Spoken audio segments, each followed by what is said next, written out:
Assalamu-Alaikum everybody. So a lot of people have been asking me why I'm choosing to wear niqab online. So inshallah, my intention is to one day be able to wear the niqab every single day in person.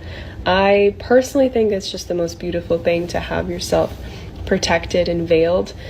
For me, there's so many things about it. The first thing was knowing that the Prophet's wives would veil themselves in front of non-mahrams, and obviously being a public social media influencer, there's non-mahrams watching my content all the time. So of course it's important for me to protect my energy from non-mahrams, and non-mahrams are essentially people that I'm able to marry, that, you know, look at me a type of way, type of thing. Anyways, so I don't even know how to explain it. It's like asking someone, why do you wear a dress? Why do you wear a t-shirt? I don't know, I liked it. It's that simple for me, to be honest. It's that simple, and obviously there's more to it.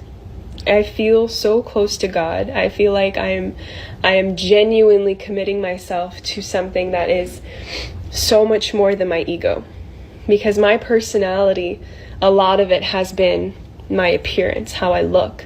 And I know a lot of people look up to me because of how I look, or watch me because of how I look.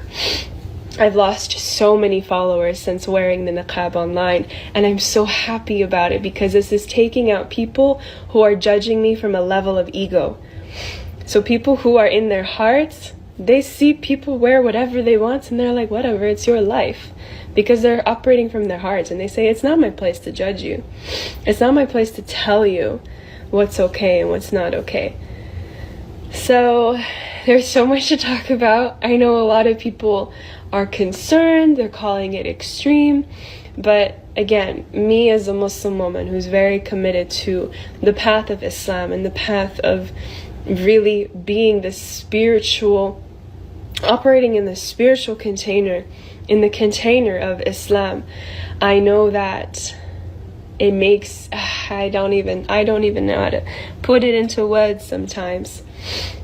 For me, it's following the way of how the Prophet would live his life, because the Prophet Muhammad, peace be upon him, was specifically sent by God to show people this is a character of how you can be, to be a good character, to be a good person, to be a good husband, to be just a good person. And he was the most sweetest, kindest person ever, the most forgiving person ever, Prophet Muhammad, peace be upon him.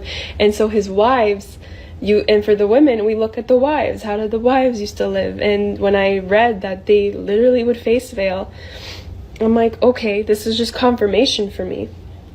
So first thing is for God, and nobody can come between my relationship with Allah subhanahu wa ta'ala. Nobody. And it's a journey, and I will humbly say it's been challenging. It's been super challenging, but it's just worth it.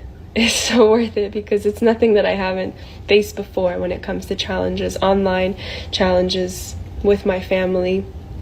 It's all worth it at the end of the day, and I know there's light at the end of this tunnel.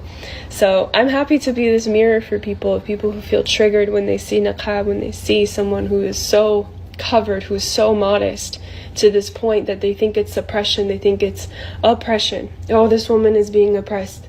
Really? If they choose it, how are they being oppressed? It's just choice. Women, life, freedom, jin, jian, azadi. Why did we fight that for? What was the point of jin, jian, azadi? Women, life, freedom is to have freedom of choice. So let me know if you have any questions. My name is Deria. I love y'all so much, and have a beautiful, blessed day with Allah subhanahu wa ta'ala. Remember Allah today. Remember the sacred remembrance that is God in your heart, within and without. And just be a good person. That's the whole point of all of this. Don't be so consumed in the external world. Okay, I love you. Assalamu-Alaikum.